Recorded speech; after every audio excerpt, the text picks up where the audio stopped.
Good morning, everyone. I'm excited to be here and help kick off the 2.5 days that we'll have together. I understand I have 15 minutes. Is there a timer I should be looking for? Anyone to hold up a card? Great. Excellent. Keep me on track.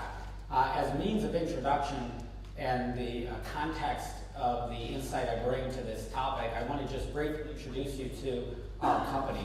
Montage is a technology company that processes hundreds of thousands of connections between candidates and their employer of choice each year, leveraging primarily video technology to achieve that. And so essentially what we do is our clients come to us seeking a hiring advantage, and many times they come looking for operational benefits, efficiencies in the recruiting process.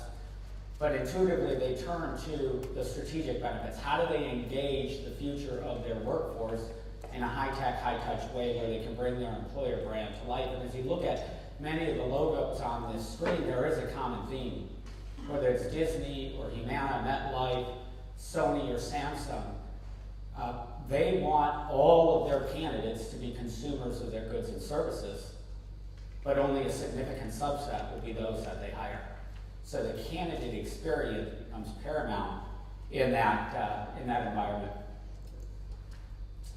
So in terms of our topic today and engagement, I'm going to focus less on why is engagement important. I think that was covered extremely well in the opening session, but focus primarily on the topic of where does engagement start, and make an argument that engagement starts at the first interaction between a candidate and his prospective employer and every interaction thereafter.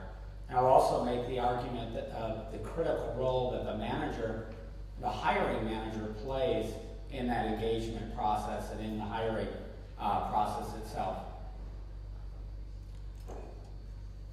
So let me ask this question: why do you hate work? That was the article, headline article of the New York Times just 5 months ago. Why do you hate work? And it essentially was citing research through Gallup that indicated that 70% of U.S. workers don't like their job. Actively disengaged workers outnumber engaged workers on a ratio of 2 to 1. Millennials will account for 75% of the workforce, and 79% of companies state a lack of skilled talent as their biggest talent acquisition challenge. When we speak to disengaged workers, it's not just that they're unproductive, they're liable to be willingly spreading negativity within your workforce. When you look at some of the statistics globally, specific to the UK in the Gallup study, they cited 17% of workers being engaged, 26% being actively disengaged. So 1 in 4 are not only unproductive, but willingly spreading negativity within your organizations. So I need to cover some of the important elements of why engagement is important. This is a comparison of companies that scored in the top quartile versus the bottom quartile. Top quartile companies are more productive, they're more profitable, they produce greater revenues, and not cited here, they have lower healthcare costs, they have fewer workers' compensation claims, they have fewer defects in their products, their overall quality is higher inside their organizations. Those are the benefits of an engaged workforce versus a disengaged workforce.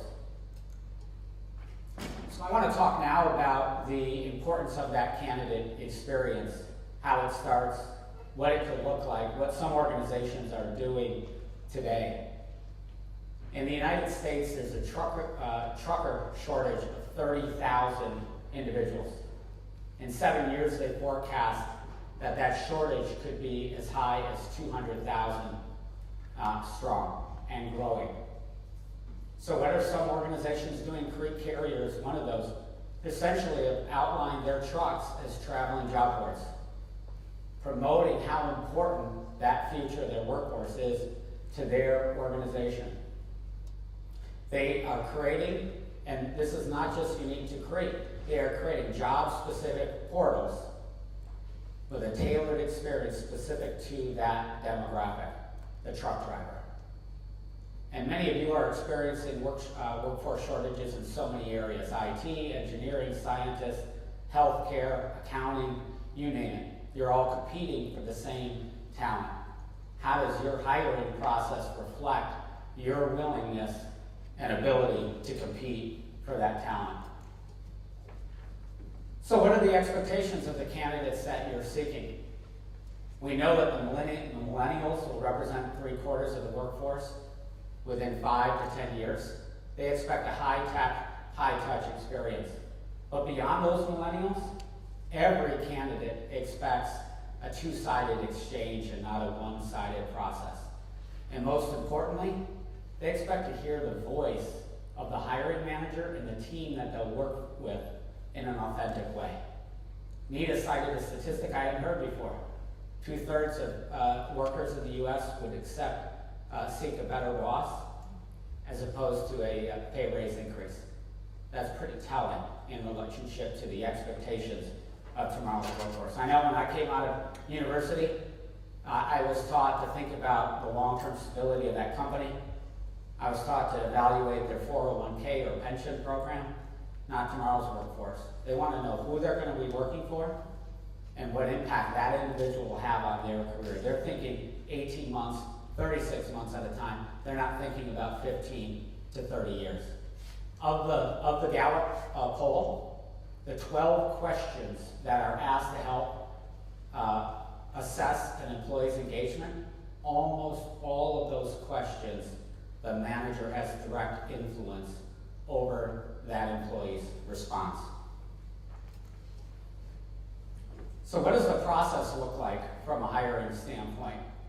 As Montage supports the hundreds of thousands of hires that happen through our technology, we also support our clients through surveys. We do independent research, but we also survey their candidates as part of the process. And the data is extremely telling. If a candidate is asked to come back more than twice, 82% of the candidates believe that that's excessive. 1/3 of candidates have cited the fact the primary reason why they turned down a job offer in the last year, citing the hiring process as the reason why. And only 28% of candidates will refer a peer to a company if the hiring process is poor. 89% will refer a peer to that same company if that hiring process is high quality. That's the impact that the hiring process has on engagement and on candidates accepting job opportunities. And the voice of the hiring manager is central to all of this. So as we talk about the world of virtualization, the world of video, as clients are adopting video, not only seeking the operational benefits that they do, the whole process changes fundamentally. And I just want to share one example with you of what that looks like. So I'll use a live video interviewing example. Candidate behavior in the virtual world oftentimes mirrors that behavior in the physical world. In the physical world, that same way that candidate will drive to their destination early, they might go the night before. They want to know how long the commute will be. They want to know where they're going to park. They want to know what door to enter. They want to know who to ask for and who might greet them when they arrive. That they're looking for that same experience virtually. As we begin working with clients, what we understand is candidates arrive early for a virtual interview, a video interview online, on average 12 minutes early. And if the resources are available, they'll click on those resources and review that content, the job description, the video profile, the hiring manager, and the team, days or weeks in advance, depending upon that schedule. Hiring managers, 50% of the time they're late, and when they're late on average 7 minutes. So now you have a 19-minute gap where your employer brand and candidate engagement is at risk.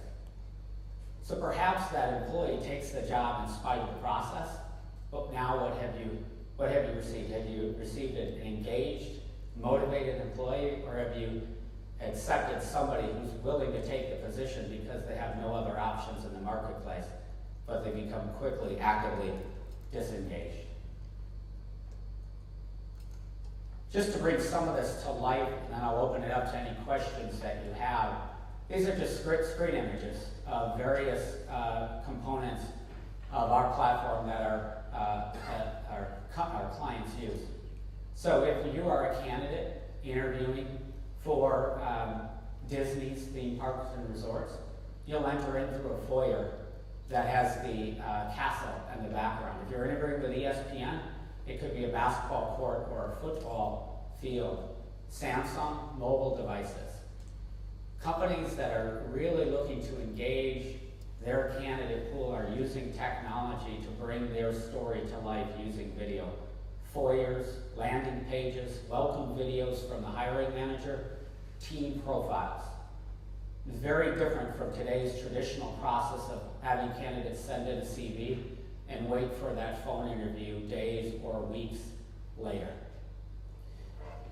With the time we have remaining, I'm just going to open it up to any questions that you might have.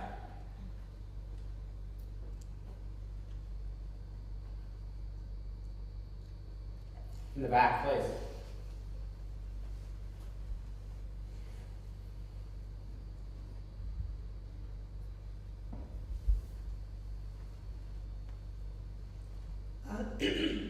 You talked a lot about the trucker shortage in the United States, and that's something that we see with our clients pretty frequently as well. You automatically, though, went to, excuse me, a solution that included an online component, right? And so I'm wondering, as a part of your candidate experience, your candidate engagement strategy, for a workforce that we may have traditionally thought of as not the most prominent online users, how did the online presence really feed into that, and what kind of outcomes were you seeing? Yeah, that's a great question. There are certain large percentages of today's and tomorrow's workforce that aren't online or plugged in. I should clarify that a component of the technologies that are available to our clients include voice interviewing or voice screening. So where that candidate may not have access to a webcam or use their mobile device through the webcam, they can still participate in the interview process using their phone, still hearing from the voice of the hiring manager, and perhaps clicking on links from a text message to get to a landing page when they are connected to learn more about that job opportunity. So that's a quick answer to that demographic. The other thing I will say is it is a relatively new experience for individuals that are participating in an online interview. And so what's critical is that that experience is done in a way that welcomes that candidate. There are foyers to allow them to learn more about the opportunity. There is the ability for the candidate to have some control over their experience and allowing it, whether it's a hourly workforce or an executive workforce, tailoring that process to the right demographics. Any other questions? What, please? It feels very technology based. So is there anything that's done to support the managers and potential candidates to get the most out of the video? Yeah, great question. So the question is there anything to support the candidates or the hiring managers to get the most out of the video interview? Absolutely. When that candidate clicks on that link to begin the process, there is a learning center that's available to them 24/7. Self-help, best practices on how to optimize their video interview. Everything from what to wear, what the lighting and sound should look like, as well as the ability to practice their interview in advance, whether that's a recorded asynchronous interview or a live interview. For the hiring manager, that same exists.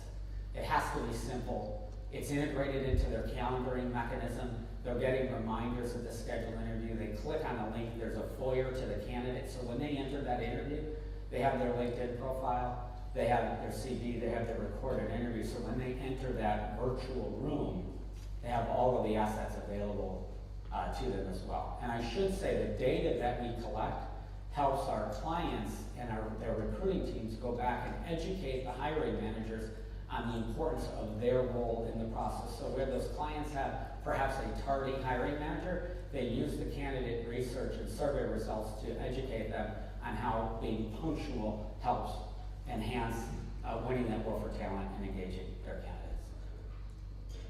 Thank you, Kurt.